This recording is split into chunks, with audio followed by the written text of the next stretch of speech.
Pointu.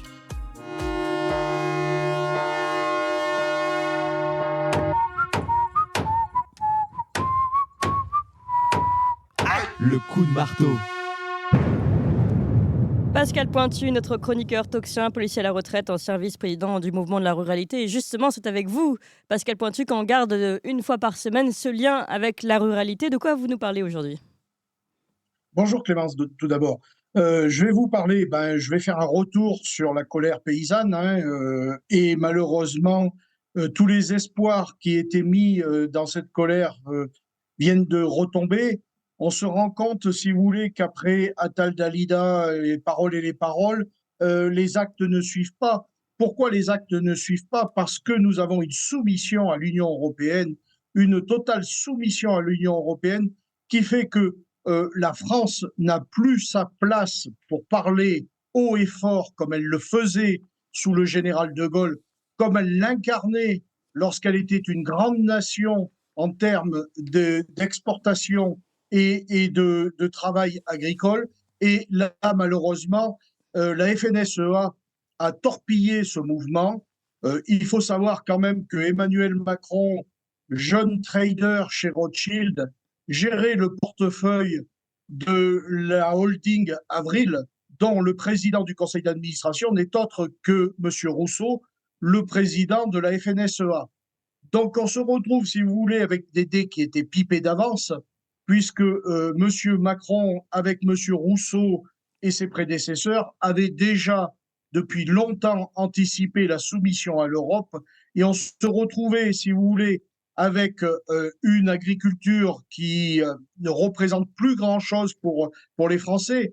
Nous avons 389 000 exploitations, quand au début du siècle, en 1900, nous étions des millions de paysans.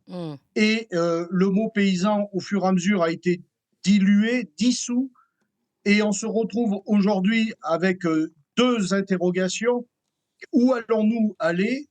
Où allons-nous mener nos paysans? Et que devons-nous faire par rapport à cette mondialisation?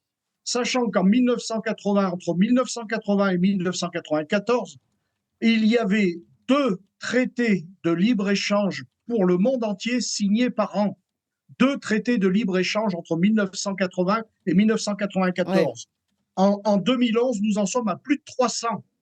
Donc, nous avons livré cette mondialisation alors que le marché commun, l'essence même du marché commun, c'était de commercer entre les pays membres. On n'a jamais parlé d'acheter du poulet ukrainien. On n'a jamais parlé d'acheter des cerises chiliennes. Il faut y arrêter un peu ça. Déjà, rien que le commerce entre les pays membres est une rupture d'égalité, puisqu'ils ne sont pas sur mêmes normes sociales. Il y a les mêmes normes sociales. Et puis, l'essence même aussi du marché commun, du traité de Rome, c'était d'avoir une fiscalité commune. Dès lors que vous n'avez pas de fiscalité commune, comment pouvez-vous échanger et commercer sur le même plan d'égalité et d'équité? C'est impossible. La France a toujours reculé sur sa présence au sein de l'Union européenne. Et on se rend compte aujourd'hui, malheureusement, que des tribunaux supranationaux, donc au-dessus de la France, prennent des décisions pour des traités de libre-échange, ce qui fait que le discours de M. Macron est totalement improductif et surtout, il est mensonger. Parce que M. Macron a parlé, alors on ne va pas revenir pour la énième fois sur ses reniements, sur ses contradictions quand il parlait de souveraineté. La souveraineté énergétique, il nous l'a bousillé, et il est en train de bousiller la souveraineté alimentaire. Et parce qu'il a inventé un nouveau concept, on va en parler d'ailleurs juste après dans notre corps à corps, il a invité le concept de souveraineté européenne, et là il l'a fait il a décliné pour l'alimentation, la souveraineté alimentaire européenne.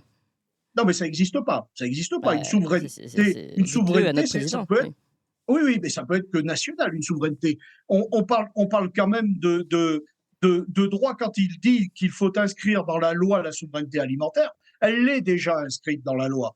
Donc qu'on arrête à faire de blablater dans des conneries incommensurables, et surtout, ils ne savent pas comment sortir nos paysans de la misère.